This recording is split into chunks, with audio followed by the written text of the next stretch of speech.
सुशांत सिंह राजपूत की हत्या केस में सबसे बड़ा संदिग्ध कौन है, पूरा देश जानता है, रिया चक्रवर्ती, लेकिन वो आज तक गिरफ्तार नहीं हुई।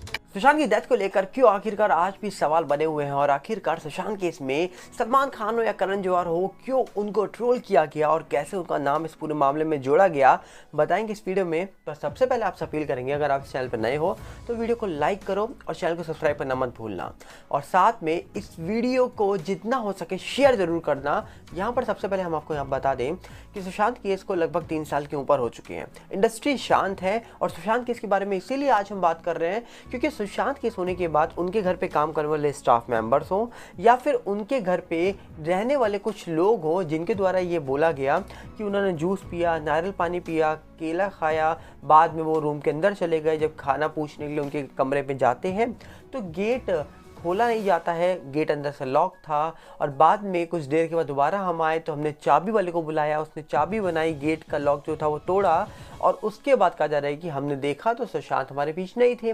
जिसके बाद उसी घर में रहने वाले कुछ लोगों के द्वारा ये बोला भी गया था कि बाद में उन्होंने उनकी सिस्टर जो मीतू दी थी उनको कॉल किया, वो वहाँ पहुँचती हैं, और बाद में ये बोला गया कि सुशांत हमारे बीच नहीं है। और ये खबर लगभग कहा जा रहा है कि मीडिया में 2 बजे के आसपास निकल के आई थी।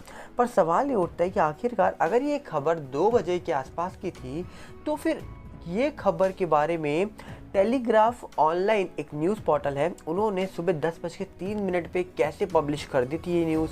और पब्लिश करने के बाद कहा जा रहा है कि नीचे एक बहुत बड़ा स्टेटमेंट भी लिखा था जहां पर ये दावा हो रहा था कि पुलिस जो थी, मतलब जो एक IPS ऑफिसर है मनोज कुमार नाम के, जो SAP हैं, उनके द्वारा ये खबर दी गई थी जैसा टेलीग्राफ न्यूज़ पोर्टल में लिखा गया है, और उनके द्वारा ये खबर दी जाने के बाद ये न्यूज़ पब्लिश हुई। अब सवाल ये उठता है कि अगर ये खबर सुबह 10:03 पे पब्लिश हो जाती है तो आखिरकार सुशांत केस हुआ कब था। और दूसरी खबर देश के सामने खबर निकल के आई लगभग दोपहर के 2 बजे, और ये जो स्टाफ घर पे काम कर रहे थे उनके द्वारा जो थ्योरी निकल के आई थी वो थ्योरी निकल के आ रही थी सुबह करीब 10 बजे, 10:30, 11 बजे के आसपास की। चाबी वाले की भी कहानी जो सुनाई गई थी वो 12-1 के बीच में सुनाई गई थी, लगभग 12:30 के आसपास की। तो सवाल ये उठता है कि आखिरकार ये डेथ जो हुई थी ये कब हुई थी, सुबह से पहले या सुबह के बाद? इस पे भी बहुत बड़े सवाल उठते हैं, क्योंकि अगर ये टेलीग्राफ न्यूज़ पोर्टल की खबर सच है तो अपने आप में सवाल उठ ही गए इस पूरे मामले में कि आखिरकार क्यों इस पूरे मामले में बड़ी खबर निकल के नहीं आई थी। 3 सालों से अभी तक कोई बड़ी खबर निकल के नहीं आई है, और दावा होता है कि टेलीग्राफ न्यूज़ पोर्टल में जिस पुलिसकर्मी जो IPS ऑफिसर हैं उनके द्वारा ये खबर दी गई थी जैसा उन्होंने लिखा हुआ है, उनका बाद में ट्रांसफ़र हो गया था CISF में। जी हाँ, बाद में उनका ट्रांसफ़र कर दिया गया था। तो बहुत बड़े सवाल यहीं उठ जाते हैं। बाकी कहा जाता है कि जो मनोज कुमार जो IPS ऑफिसर हैं उनकी मोटिवेशनल कहानी बहुत अच्छी बताई जाती है और बहुत इंपॉर्टेंट बताई जाती है। अगर आपने नहीं सुनी है तो सुनिएगा ज़रूर। पर वहीं पर अगर हम बात करें सुशांत केस की, तो 3 साल से इस मामले में कितना सच बाहर आया और कितने बड़े खुलासे हुए हैं ये आप अच्छे से जानते हैं। पर वहीं पे इस पूरे मामले को होने के बाद हमने देखा था कि कई सारे इंडस्ट्री के लोगों के ऊपर सवाल उठे थे। करण जौहर हो, सलमान खान हो, क्यों आखिर सलमान खान को लेकर सवाल उठे। सलमान खान ने सुशांत के सोने के बाद RIP लिखा, और RIP लिखने के बाद जब उनको लोगों ने ट्रोल किया या उनके ऊपर सवाल उठाए तो कहा जा रहा है कि उन्होंने अपने फैन से अपील करी कि सुशांत के जो फैंस हैं, उनके करीबी हैं, उनके साथ खड़े रहिए, उनको इस समय आप लोगों के साथ की ज़रूरत है।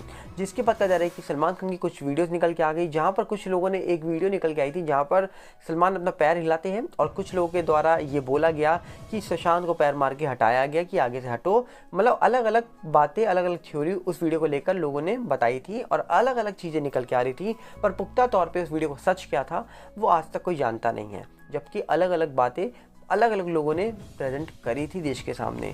वहीं पे कहा जा रहा है कि अगर हम बात करें दूसरी तरफ तो बोला ये जाता है कि 2017 की कोई पार्टी की बात लोगों ने कही कि सलमान ने सुशांत को कुछ बोला था, कुछ इस प्रकार लोगों ने सोशल मीडिया पे बातें रखी। अब जिसके बारे में सच कितना है कितना नहीं है अभी तक ये कोई जानता नहीं है, क्योंकि कुछ न्यूज़ पोर्टल में ही ये खबर छपी होगी जहाँ पर सुशांत और सूरज की लड़ाई की बातें बताई जाती हैं। पर सूरज ने सुशांत के सोने के बाद ये बोला था कि उनकी कोई लड़ाई नहीं थी, वो तो उनके भाई जैसे थे।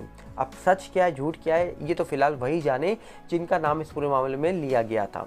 वहीं पे कहा जाता है कि अगर हम बात करें करण जौहर की, तो करण जौहर को लेकर कहा जाता है कि इस पूरे मामले में करण जौहर के ऊपर बहुत सवाल उठे थे। जब नेपोटिज्म का मामला आया तो बोला गया कि करण जौहर जो है वो नेपोटिज्म जो है इंडस्ट्री के अंदर, और जो नेपो किड्स हैं उनके गॉडफादर हैं। मतलब जितने भी नेपो किड्स हैं उनको लॉन्च करने वाले कौन है? करण जौहर। करण जौहर एक तरह के उनके लॉन्च करने वाले पापा हैं। तो लॉन्च वही करते हैं नए बच्चों को जो इंडस्ट्री में ही पैदा होते हैं। वहीं पे कहा जा रहा है कि करण जौहर ने एक फिल्म बनाई थी, ड्राइव फिल्म। उसके अंदर सुशांत और जैकलीन काम कर रही थी। वो फिल्म कहा जा रहा है कि पहले बड़े पर्दे में आने वाली थी, बाद में वो फिल्म OTT पर रिलीज़ कर दी जाती है। और कुछ लोगों का दावा था कि वो फिल्म बहुत अच्छी थी। अगर वो OTT की जगह बड़े पर्दे पर रिलीज़ होती तो आई थिंक वो बहुत अच्छा बिजनेस करती। पर सुशांत के एक जिम पार्टनर थे जिनके द्वारा ये दावा किया गया था कि सुशांत की उस फिल्म को इसीलिए OTT पर रिलीज़ किया गया क्योंकि उस समय एक और फिल्म निकल के आ रही थी बड़े भाईजान की, और उसी की वजह से वो फिल्म बड़े पर्दे पे जाती है और सुशांत की फिल्म छोटे पर्दे मतलब OTT पे आ जाती है।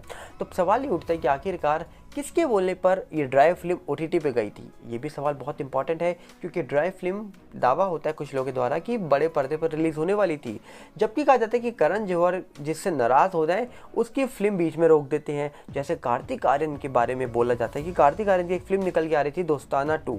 दोस्ताना 2 की लगभग 60% शूटिंग होने के बावजूद उस फिल्म को बीच में रोका गया, और बीच में रोकने के बाद उस फिल्म से कार्तिक को हटा दिया गया और 60% फिल्म की शूटिंग हुई, जितना खर्चा हुआ उस सब को साइड कर दिया और कार्तिक को इस फिल्म से हटा दिया। और ये बोला गया कि कार्तिक की डिमांड्स बहुत ज़्यादा हो गई हैं, जिसके बाद कार्तिक आर्यन को कई सारी फिल्में तो मिली थी पर दोस्ताना 2 से उनको हटा दिया गया था जो फिल्म करण जौहर बना रहे थे।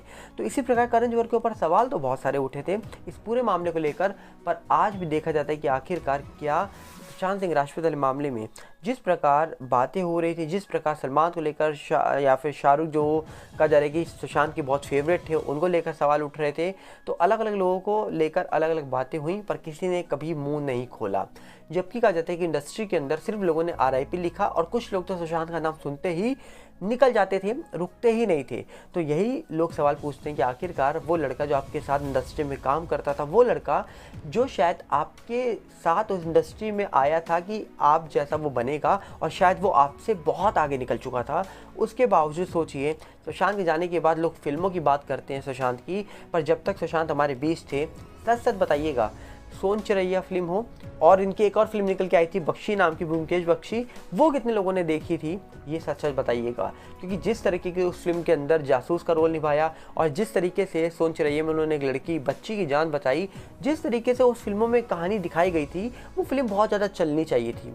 पर उस फिल्म का ना चलना ये दर्शाता है कि इंडस्ट्री हो या फिर रियल लाइफ हो, इंसान जब तक दुनिया में होता है तब तक लोग उसकी कदर नहीं करते हैं, उसके जाने के बाद कदर होती है।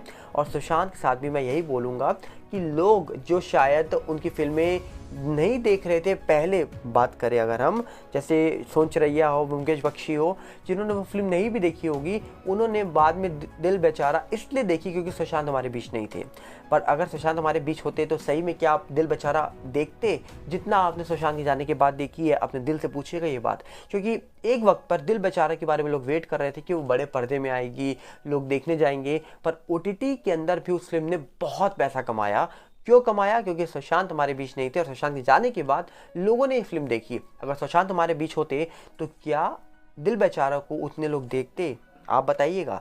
और साथ में हम आपसे अपील करेंगे, अगर आप इस चैनल पर नए हो तो वीडियो को लाइक करिए, शेयर करिए और चैनल को सब्सक्राइब करना मत भूलिएगा। और साथ में हमारा नया चैनल सागर भल्ला रिव्यू के साथ भी जुड़ जाइए ताकि आपका हमारा साथ बना रहे। मिलते हैं बहुत जल्दी। नमस्कार, जय हिंद।